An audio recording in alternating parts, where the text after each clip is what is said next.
OG Funky Boxing. New to the channel, subscribe, hit the like button, hit the notification, guys. Hit that notification bell, all right? So you don't miss any time that I go live or drop videos, any of that good stuff. Guys, what a fight we are going to have this weekend. I can't wait, man.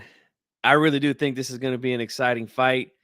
Uh, I can't wait to see it, man. And they're really doing a good job, I think, of promoting this fight. They brought out the big guns. They brought out El Terrible Morales and Marco Antonio Barrera.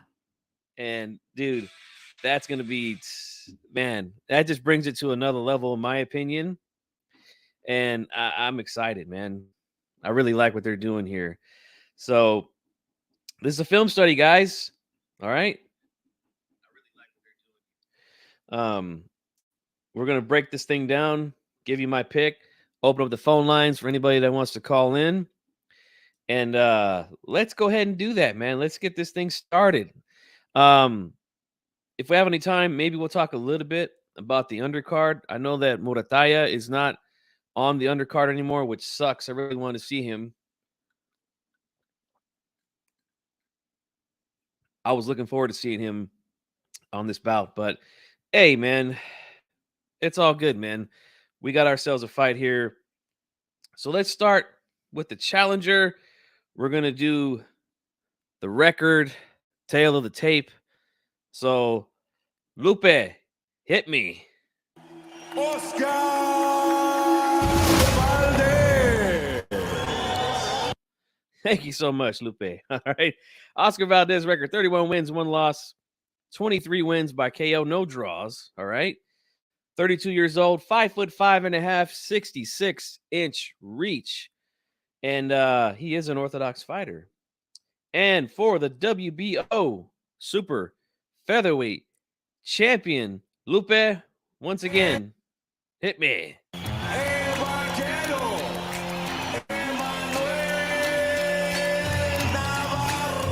Navarrete. Thank you so much, Lupe. Let's give Lupe a hand, all right? Always great, man. But Emanuel Navarrete, record 37 wins, 1 defeat, 31 wins by KO. All right. 28 years old, 5'7", 72-inch reach, and he is listed as an orthodox fighter, but he is anything but orthodox. All right. Anything but it. What's going on, DJ Mexicano de Tejas? Says he's got Valdez. Yes, sir. Well, we already know right off the bat that Navarrete has 2 inches of height and I believe 4 inches of reach, if I'm not mistaken. No, 6 inches. So will he be able to utilize that reach? I don't know. We'll have to wait and see. Denise Wards is here. How you doing? Thanks for stopping by. We're gonna get right into this thing, okay? Right into it. So let's do that. Let's look at some film, guys, okay? And let's start with the challenger, and that is Oscar Valdez, okay? Now, Valdez has been training for the last few years with Eddie Reynoso, who is famous for training Canelo Alvarez. And, he seems to be fitting in pretty nicely there. I had my issues with that pairing.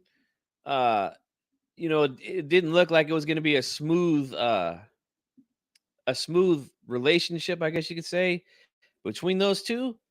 But it looks to be working out now, man. He's gotten some big wins out of it. And we'll see how he does against the Cowboy, El Vaquero Navarrete, this Saturday. All right. And first thing we're going to do is we're going to go back and we're going to look at his fight with Blue Nose Lopez. This was a rematch, actually, from for both of these guys. And it was a pretty decent fight, I'd say. It wasn't as good as the first one, obviously. But one thing you got to keep in mind is that Blue Nose, he didn't really give Oscar a lot to work with in this fight. He was, doing a lot of moving, stayed on the outside, and tried to make Oscar the aggressor And really, that's something that he's not very good at. He's more of a mid range guy, and Oscar himself can box on the outside. But let's look at some sequences here now. Now, one thing that I want to say is this: because Navarrete is so unorthodox, right? He's so wild at times, and you don't know what he's going to throw. But I do feel like he's best when he's coming forward. If he's not moving forward, he's got nothing, guys. And I don't mean that to, I'm not saying that to be disrespectful to him or anything like that, but all that wild stuff that he throws, all that unorthodox stuff that he throws, it's all off of forward movement. Right? He doesn't do that while he's backing up. So I think one of the keys of victory for Valdez is the jab. So I know we had just went over the tail of the tape for Valdez, right? And he doesn't have the longest reach, 66 inches, right? Now, against Adam Lopez, he had 3.5 inches of reach on Valdez. But Valdez was able to jab with Lopez and had a lot of success. He landed a lot of stiff jabs, a lot of power jabs. And we're going to take a look at that right now because I feel like that's key. If a guy's going to be coming forward at you and he works off forward movement the way that Navarrete does, the first thing of defense is your jab. So if you could hit him with something, right, and that goes for all Mexican pressure fighters, you got to make them think before coming in. So you're gonna have to hit him with something hard, and I think that's going to be Oscar's jab because we know Oscar's best punch is that left hook. So he can set it up off the jab. He can just set it up. He's a little unorthodox himself with that left hook. But we're going to talk about that right now. So let's look at some of these sequences here. This is from early on again. And now look, again, Oscar is jabbing. A lot of times he's jabbing with Lopez here. And the thing is, again, he's giving up reach. But when you try to time someone's jab and jab with them, you run the risk of getting hit with a jab yourself. But you're going to see here how strong and powerful Valdez's jab is compared to Lopez. So let's take a look here. And you're going to see, look at Lopez's head. Boom. He already snaps his head around to the side with that jab. Here once again, bang. Now right there, they actually hit each other with the jab. But as you see, as we move on, one guy is actually going backwards, and you can see that slight little buckle of the knees right there from Adam Lopez. And look at Valdez's head is right back in the same position prior to getting hit. So you could see that his jab caused a lot more damage than Blue Nose's jab. So once again, we're going to move a little bit forward here. Now we're going to see Valdez once again. Now right there, that's actually a pretty good jab right there. I like that. He split the guard. You can see he didn't really turn it the way that you typically would a normal jab. Now let's go back and watch that because Lopez goes, he's got his hands up, try to catch with the high guard, and he splits it right there. Now Lopez doing a lot of moving here. Once again, he just catches him right there with it. And he uses that to set up a right hand to the body. Now, the reason why I use this clip here is because if you guys remember, Shakur Stevenson even admitted to being hurt by Valdez to the body in their fight. And it was this exact same right hand that did it for Valdez against Shakur Stevenson. So that's another good punch right there that I think he can land against Navarrete. And again, coming forward, working behind the jab, and landing a lot of power jabs. Here's another one. I mean, just boom. You can just see the power of these jabs that he's thrown. And again, this is against a guy who's been moving around a lot and has got the longer arms. And Valdez is just bashing him. And now right there, Lopez threw one of his own. But again, you see the difference. These are like shotgun jabs from Valdez. Now, right here, we see him using like a long guard, or some people might call this a pulse. I've heard that a few times, just to kind of keep range, right? So what does Valdez do with that? Bam, answers with his own. And look at how he just Boom. Smashes Lopez's face. Here we see a little level change. Now, typically you want to change levels with your opponent when they do that. Right here, he doesn't. And again, he just tries to keep range with that stick out there. And then look, shotgun jab from Valdez. Boom. These are hard jabs. If you just look at his hair and the way that his body moves when he gets hit. Now here's a good timed jab from Valdez. And again, they both get hit with the jab, but you can see which guy is doing more damage. You could clearly see that. And that's Oscar Valdez. Once again, sticking that jab right in Adam Lopez's face. So right there, guys, I think that's going to be a key for Valdez. If Navarrete is going to be coming in and, again, all of his stuff is off of coming forward, he's going to have to hit him with something while he comes in. And I think he can land these jabs against Navarrete. Now here we're going to see him set up his big punch, his big left hook. So this is a pretty cool sequence here. Now this happens early in the fight. I think might actually be the first round, if I'm not mistaken. Yes. So look, we see a little level change now. Right there, I talked about this a little bit a few minutes ago. Right, we're gonna see Valdez got his defense up. He goes again, changes levels, and Lopez goes down with him. That's textbook. That's exactly what you want to do. Now, again, look, Lopez right here is going to lead with a right uppercut. Valdez catches and boom, counters. Now, Lopez rolled a little bit with that shot. He did get hit with it, though. If you watch it in real time, you can see that he does get hit with it. But he did roll a little bit with it, so he took some steam off of it. I don't know if Navarrete is going to be able to, quote unquote, roll the shots. He's so defense is not his thing, man. What's going on, round one? Thanks for being here, man. His defense is not very good, man. So I don't know if he's going to be able to do these kind of maneuvers like Adam Lopez. And again, Lopez was very shifty, moved a lot in this fight. But you saw there catch and counter, and that was a lead right uppercut. That's something that Navarrete really likes to do. Actually, yeah, it was a right uppercut. My mistake. I want to make sure. So, yeah, that's something that Navarrete really likes to do. And we see him catching Lopez with a counter. Here we're going to see Lopez parry the jab, counter with a right uppercut to the body. Now look at this. Almost out of nowhere, bam, there's that left hook to the face of Adam Lopez. And, again, we see a different way of him landing that left hook.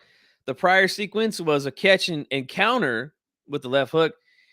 Here, he just comes right underneath a punch that he got hit with to land his left hook on Lopez. So that was a thing of beauty there from Valdez. And again, very sneaky.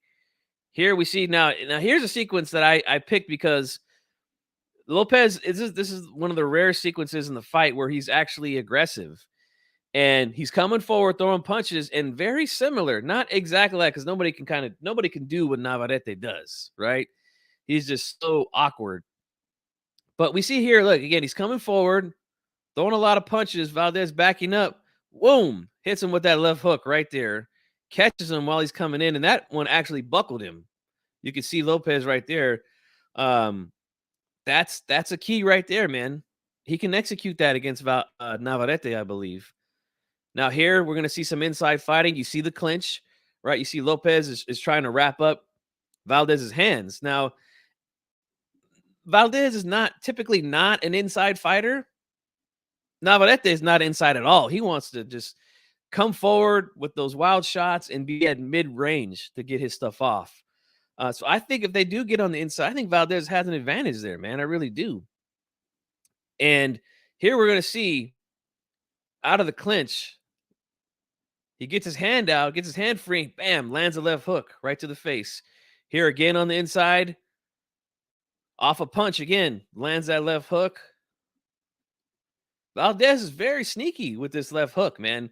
That's I really wanted to show you guys the different ways that he sets up these left hooks, man. My man, the box of the story. I'm opening up the phone lines here in a few minutes, man. He says Navarrete going to confuse slow ass Valdez. I don't think he's slow, bro. I don't think he's slow. But I'd love to hear from you, man, as soon as I get done with the film study. And that's really all I wanted to show right there from Valdez. I think the keys are his jab, because we saw how he's able to land a lot of good shotgun jabs here against Lopez. He was able to set up right hands to the body, and also he was able to counter Lopez a few times while attacking like Navarrete, using a lead uppercut and marching forward, throwing shots. He was able to counter him with left hooks there, and also on the inside, he was able to land left hooks. So that's it for the challenger, Oscar Valdez. Now let's move on to the champion, Emanuel Navarrete, and we're going to look at some sequences here in his last fight against Wilson, where he was knocked down and was badly hurt in that fight, but showed toughness. Both of these guys are tough, man. They've both shown the ability to get knocked down, get hurt, and come back.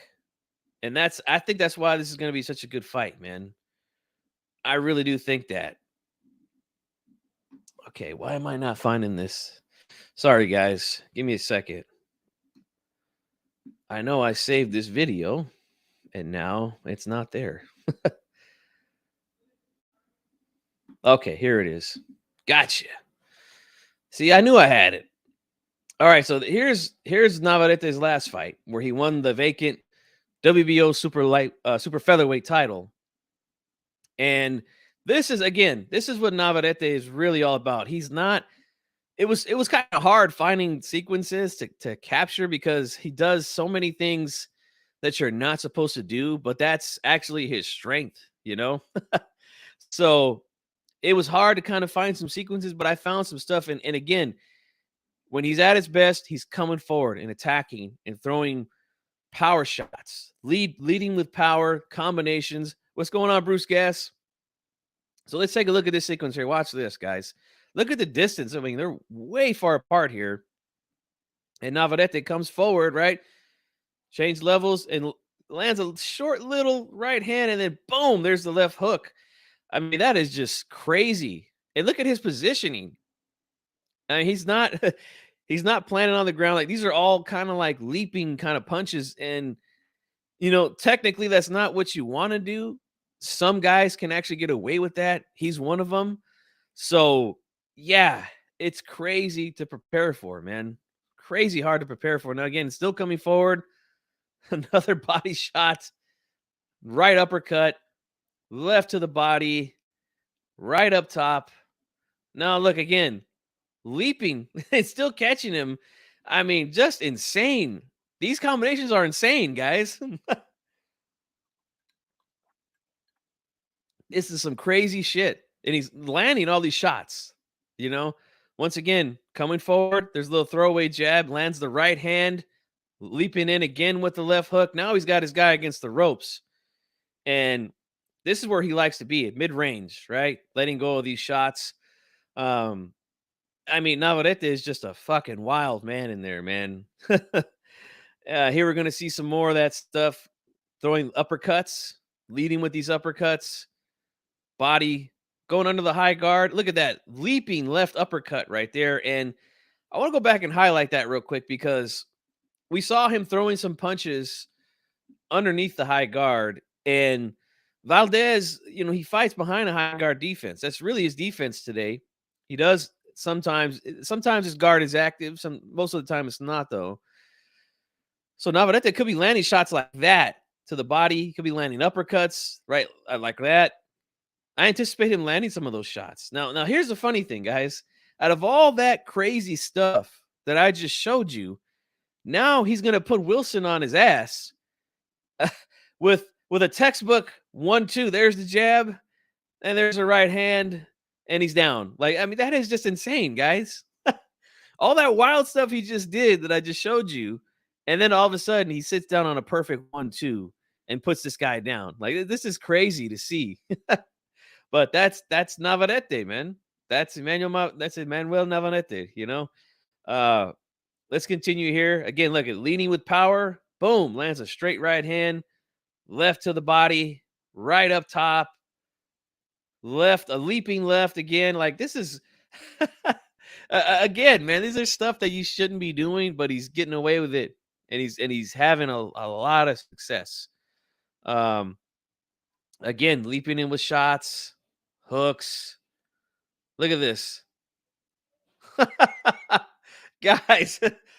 It's hard to eat. Like I said, it was hard to find sequences like because I'm used to seeing guys like I try to highlight things that they do correctly, fundamentals and things like that. None of that applies here with Navarrete. I mean, these are all he's lunging, he's jumping, things that you shouldn't be doing as a boxer. What's go? Round one says, "I'm looking forward to this thing too, man." And we got just a few more now. Once again, boom, splits the guard. Now here's what I want to highlight. Okay, and I showed you guys a sequence in Valdez's fight with Lopez where he Lopez led with a right uppercut. Valdez was able to catch and counter with his best punch, which is a left hook.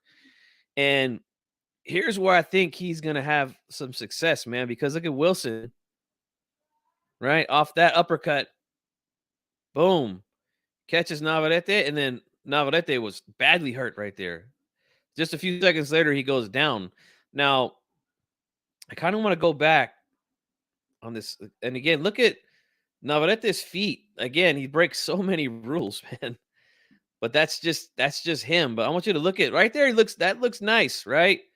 Now, you don't really want to be leading with uppercuts because you can get countered like he just did right here. But he's gotten away with it for majority of his career. But I mean, technically, look, that looks nice. He's got the bend in the knees, his feet are down. But again, as he throws that left hook, that foot comes off the ground, and now he's kind of squared up, and he's actually off the ground. That back foot's off the ground, and he gets hit. And I mean, that wasn't just because he was off balance. That's because he was hurt there, and he went down a few moments later. So that's really, in my opinion, I think that's going to be something that he's going to get hit with, man. I think. And Navarrete, he's as good as he is. His power is not like one punch power. It takes time. His power kind of takes a toll on you, or it kind of just shocks you where he hits you when you're not expecting it. But for Valdez, now I want to move this forward. For Valdez, he can put the lights out with just one shot. So this is again, look at here. Watch this, guys. Actually, this is not it. Let me yeah, it is. There we go. See, look, right there, Lopez shoots that right uppercut, that lead right uppercut. We just saw Navarrete try that with Wilson. Look at Valdez uses that guard to catch, right hand to catch, left hook, lands. Now, again, here, Lopez kind of rolled with that shot. I don't know if Navarrete is actually capable of doing that because he follows up, right? He doesn't just throw one punch at a time. And that's exactly why he got caught. And that's why it was so easy for him to get caught in that sequence that I showed, because he was following up with a big left hook after that right uppercut. So I think this is going to be one of the keys to victory, a big key to victory. And that's exactly why I'm going to be picking Oscar Valdez to win this fight by knockout, guys. And I think it's going to come in 10 rounds. I think there's going to be multiple times where both guys are stunned, visibly hurt. But I think at the end of the day, Valdez is going to get the job done, man. And I think it's going to be because Navarrete, he just, I don't know how much longer he can get away with these kind of things. He paid dearly for that in his last fight against Wilson. So I don't know, man. I really don't know if he's going to be able to get away with this stuff. He's in there with a guy that, like I said, can put the lights out with one left hook. We saw that with Burchelt. And keep in mind, too, guys, in that Burchelt fight, that didn't just happen out of nowhere. He was thoroughly beating the shit out of Burchelt in that fight. And remember, guys, he almost knocked Burchelt out in the fourth round of that fight. And that just shows you how big and strong Miguel Burchelt is to take those kind of shots and to keep coming for another 5 rounds. He's a big guy, big, strong guy. Same thing with Navarrete. He's a big guy. I wouldn't be surprised if he comes into the ring around close to 150 pounds. I think, I don't know for sure, but I think Burchelt was at least a super welterweight on the night of the fight against Valdez. That's just my opinion, guys. Again, they used to show us the day of the fight weight, but they don't do that anymore. I don't know why they don't do that anymore. It's like, I don't know, like they want to hide the weights, but these commissions now, they're allowing these guys to uh do 36-hour weigh-ins, man. The weigh-ins, the official weigh-ins now are like at 9, 10 a.m. That's a long time to rehydrate. Now, I know that they say they're doing it for the safety of the fighters, but some guys, we know they're weight bullies, man. I don't know if that's the case with Navarrete because again, they don't tell us the weight of these guys on the day of the fight. They just don't do that anymore. So, but if you look at these guys, they look big. To me, Oscar Valdez, he looks like he probably rehydrates about 10 to 12 pounds. So he's most likely a welterweight, while his opponent, Burchelt, I believe was a super welterweight. And I do believe that Navarrete is probably going to weigh in around the same. Easily. He's got the frame for it, he's a big guy. So look, we'll see, man. But like the reason I'm bringing up the size is because that's the kind of power that Valdez has in that left hook, man. He's got enough power to catch these big guys and put their lights out with just one shot. Hurt them badly with just one shot. You have to be pretty defensively sound. Like, why do you think Shakur was so defensive and moved much more than you seen him against a guy like Herring, who he fought prior to Valdez? Right? He didn't move a whole lot against Conceição. Was willing to let the hands go against him. Same thing with that Japanese guy. I forget his name. The Japanese guy that he just fought. He was willing to let the hands go against those guys. Not so much against Valdez. It was mostly one counter shot at a time. And that's because he knew that Valdez got the kind of power to hurt and possibly get you out of there with one shot. And he admitted himself that he was hurt in that matchup to the body from a body shot. And I think that's another place that most opponents don't really go with Navarrete, is to his body. To me, he looks a little soft there, man.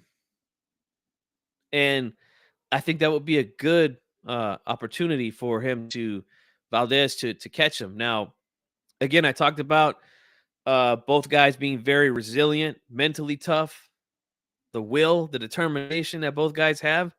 We just seen that with Navarrete. He was knocked down. He was badly hurt. Had to spit out the mouthpiece to get extra time, which is a crafty move. We all know a lot of fighters have done that in the past. So, he was aware of the situation, felt like he needed more time to recover, and that's what he did. So, again, that's something that you have to take into account with these guys. Same thing with Oscar Valdez. Valdez has been down before and gotten up to win by knockout.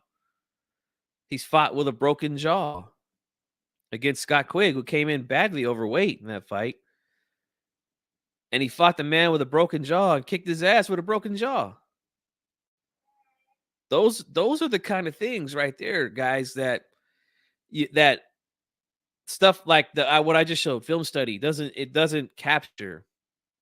But we see it. We all know it. So I think that while I am picking Valdez to win by a knockout, I don't think it's gonna look like the Burchelt fight because Burchelt had I don't think he had any moments at all in that fight. He was getting his ass kicked from round 1 on. It was not even a competitive matchup. And I think this fight, I don't think it's gonna look like that. I think there is gonna be some back and forth. And I just like Valdez's chances, man. Now, some of you guys know you're subscribed to me, subscribed to Warwick Radio as well. And Joseph Huron had on Coach Gogi Sunday nights is when he does his predictions. And I know he's rolling with El Vaquero, and it's like, oh God, it's tough to go against Gogi because he's so good at predicting these fights. He is just right on the money a lot of the time. So it's yeah, that makes that I'm not gonna lie, it does make me a little bit nervous. But I'm sticking with my pick, man. I feel like Valdez has the skill and the counter punching ability to catch Navarrete with something big and hurt him and possibly get him out of there. E. Woodson, what's going on, man? Um, so yeah, man, that's what I'm thinking here. But I am excited for this fight. And like I said, I love the fact that they have Barrera and Morales there to sit ringside at the fight. That just gets people more pumped up, man. And both of these guys are really I've listened to the press conference today. They're both talking about how they want this fight to be like the fights that those guys had. And in order for that to happen, the fight's got to be good to create that demand. And it's got to be exciting. So I do think it is going to be exciting, man. But I just have a feeling that Valdez is going to catch him with something, man. I don't think he can avoid that big left hook all night. I don't think he can. And same thing with Valdez. I don't think he can avoid a lot of these unorthodox punches, these wild punches that Navarrete throws. Like I do feel like that jumping uppercut slash hook that he likes to throw is going to have success because again, like I told you guys, I say this often about the high guard is that there's pros and cons to it. Obviously, one of the cons is that there's holes up in the middle and around, so an uppercut can get through. Those kind of uppercuts can definitely get through and catch Valdez. And again, although I feel Valdez is a much better defensive fighter than Navarrete, I don't think he's like a defensive wizard. Like he's not going to go in there and not get touched.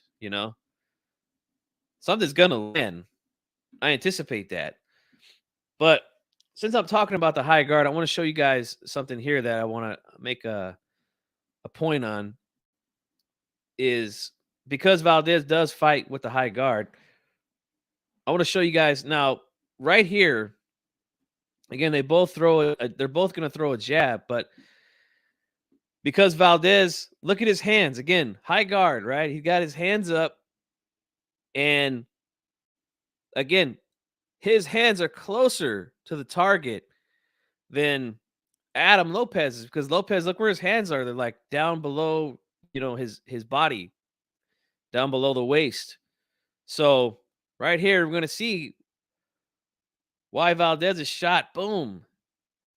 Not only does it get there at the same time with a short reach, but look at the difference in the power that it lands with. So that's one of the pros of the high guard. Right here, we see it again. Look at that. He's able to drill him real quickly because again, the shorter distance that punch travels. Look at that. Bam. And look at how far back it knocks Lopez. It's a hard shot, man. It's a very hard shot. Boxing Historian says also it's very inviting for an opponent to throw. Yeah, man, for sure. I don't think he's going to shell up though, like he did against Shakur Stevenson. I think it was really the hand speed that kept Valdez's hands put for majority of the fight.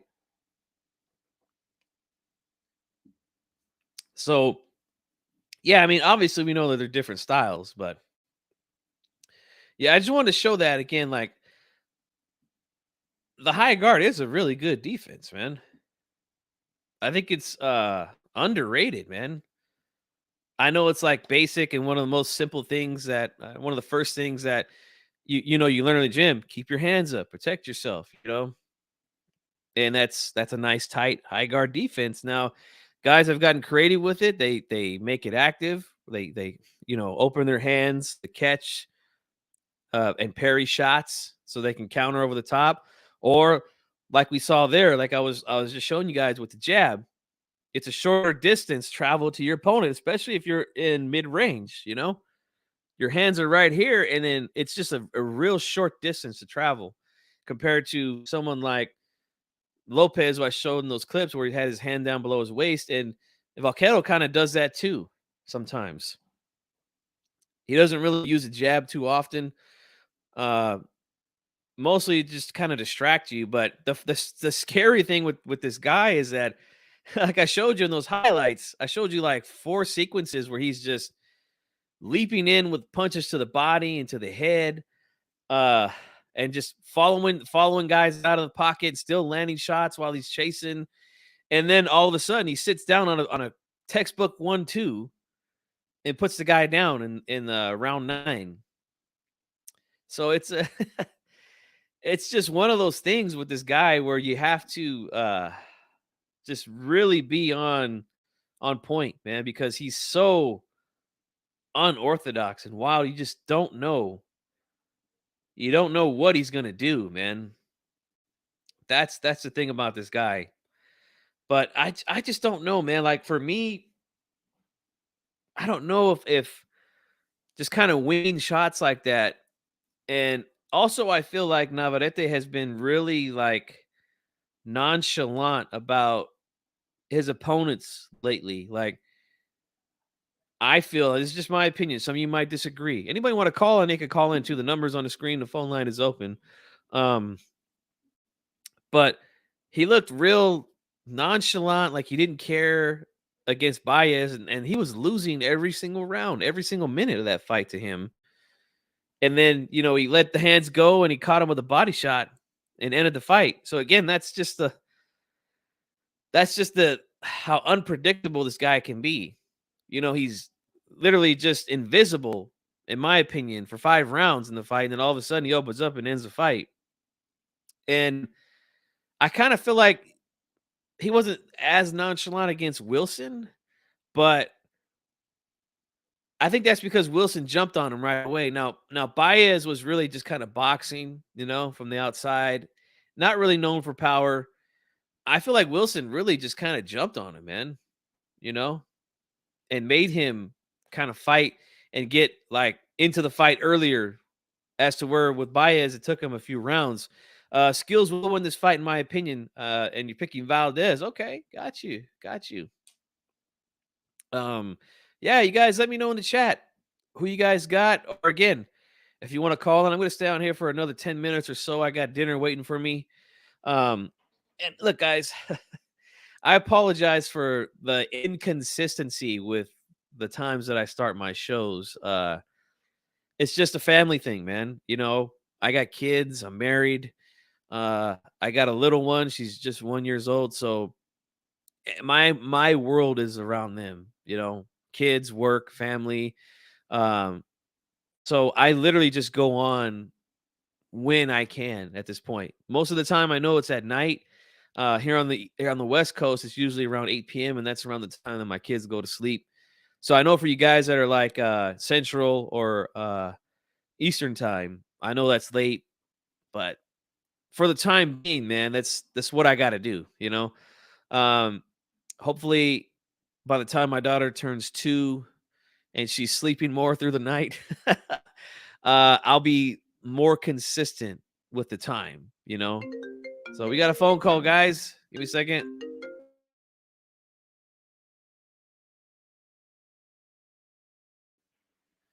All right, I've been waiting for this phone call, man. 206, my man. What's going on? Was good with it, G Funk. I'm good, brother. It's good to hear your voice, man. It's been a while. It's been a minute, yeah. But it's all good, man. And I know you're rolling with El Vaquero, so give it to me, my man. Let me know why you picking Navarrete to win this fight on Saturday. I mean, I'm picking Navarrete in this fight.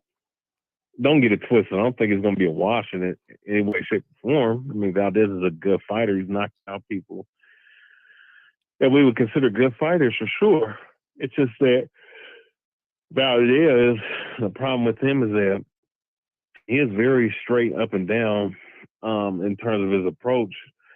Um, and if he doesn't get what he wants in the first couple of rounds, he'll bite down in his mouth guard, come and try to chase a knockout. And see, he does it against guys that are not punchers, that are guys that are not that won't throw with him like that. Now Navarrete, and don't get it twisted. I mean, Valdez has a good chin, good power, good left hook, good body puncher.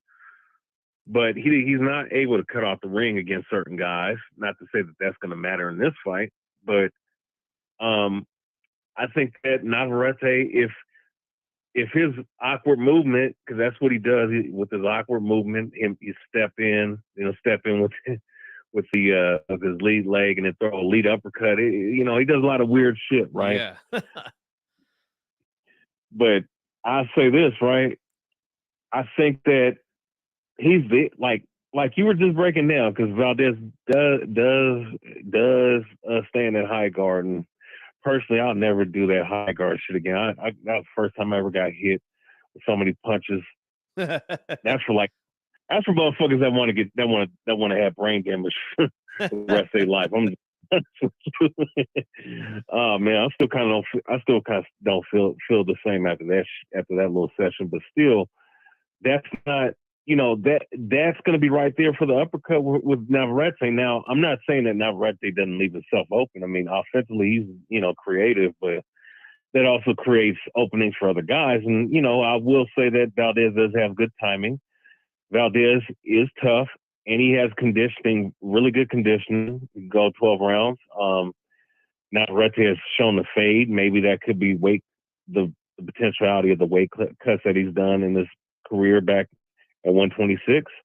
Very good possibility that that's the reason why, and he's at 130 now. But I think he's going to be he's going to be a step faster than Valdez. I think that the angles he's going to take on Valdez, as long as he doesn't get caught with something big like an overhand right or one of his left hooks, I think he's going to have a field day. Well, I think not necessarily a field day. I think he's just going to hit him more than Valdez is going to hit him. And I think that, definitely Valdez can hurt you, especially to the body. But I think that Valdez is going to be reluctant to throw as many times as a Navarrete, But I do think it's going to be close. I just think that Navarrete going to get him. I think he's going to eventually hurt him accumulatively, because it's going to take punches and bunches to hurt him. Yeah. But I think this is the hardest puncher Valdez ever faced. I think that on the flip side, same thing with Valdez. So I just think that the guy with the guy that's going to throw more is going to win. Is going to have a better chance of winning. Got you. No, dude, you made some great points, man. Hard to argue with any of that stuff. It's going to be a close fight, man. I really do think that. Although, like I said, I am picking Valdez to win by a KO, because I just think he's going to catch him with something while he's coming in. The rounds that we are going to get in this fight are going to be just brutal. Some of them are just going to be like, wow, I think, because Navarrete is a guy, like you said, he's not going to stop. He's not going to quit. You're going to have to put this guy out, to get him out of there. And the same goes for Valdez. He's not going to quit, even though he lost to Shakur Stevenson. I think I scored that fight like around 9-3. He even admitted himself he was frustrated with the movement, the defense. Never quit, in my opinion. Never quit trying to win the fight. Just styles make fights, man. So I think both guys have shown that they're tough, they're resilient, they're not going to quit, man. Even though you and I are both on different sides of the spectrum here, I'll ask you this: do you think that this fight could live up and be a possible trilogy like some of the great Mexican trilogies we had in the past? Do you think we got a chance for that? Uh, I think there some. I got to go with my sixth sense on this. I think that there's a possibility that it could be if they stay on ESPN or Top Rank. I don't know if they're going to be on ESPN any much longer, but I think if they stay on Top Rank for sure. But there's a possibility that this might be a one and done fight. You know, Yeah.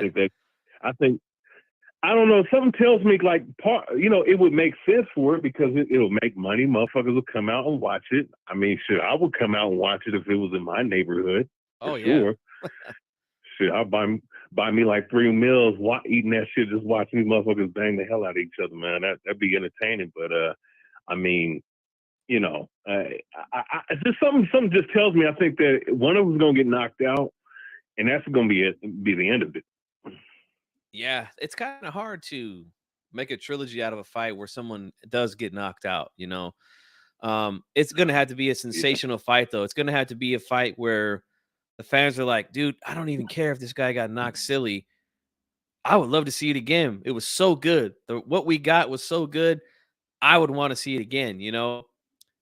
We seen, I mean, some other fights. Now, this is arguably one of the greatest fights of all time that I'm gonna mention, but Castillo Corrales, there was a knockout there. There was multiple knockdowns from both guys. Actually, I don't even think Castillo went down at all. He was just draped against the ropes. My mistake.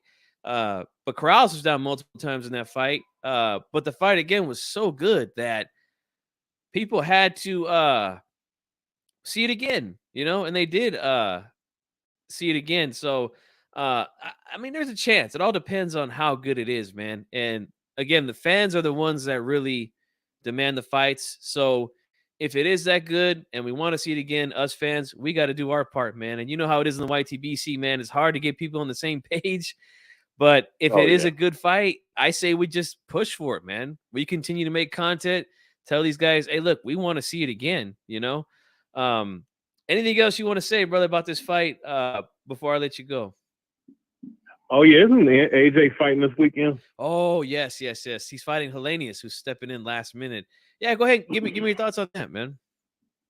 I mean, shit. If I'm Hellenius, shit, I'm gonna take the fight, make another payday like I made a payday. You know, taking a beautiful, well choreographed dive against Deontay Wilder. You know, um, but hey, man, you taking another paycheck. I mean, unfortunately, I wish it would have been another opponent. Because Hellenius really doesn't have shit for AJ, but if AJ beats this dude, AJ Schiff and Wilder need to scrap up, man. Because at this point, there ain't shit for both of them guys to do. You just beat, and let's say once he knocks him out, you know, once he knocks out Hellenius, uh, that'd be the last opponent Wilder fought. So to me that should be the setup fight for Wilder and Joshua in December. There's no reason why it shouldn't happen. Right. I agree, man. That fight needs to happen. I think there's still a lot of good interest to make that a big fight, even monetarily. So yeah, I agree, man. I'll ask you this before I let you go, though. I know most people aren't expecting Hellenius to do much here because he's just coming off of a fight. Um, but do you think that he would make a better fight than who he was originally supposed to fight, and that was Dillian White? Because I've never thought much of Dillian White. I'm glad that he's scrapped Mm. here and Helenia stepped in. But what are your thoughts on that, man?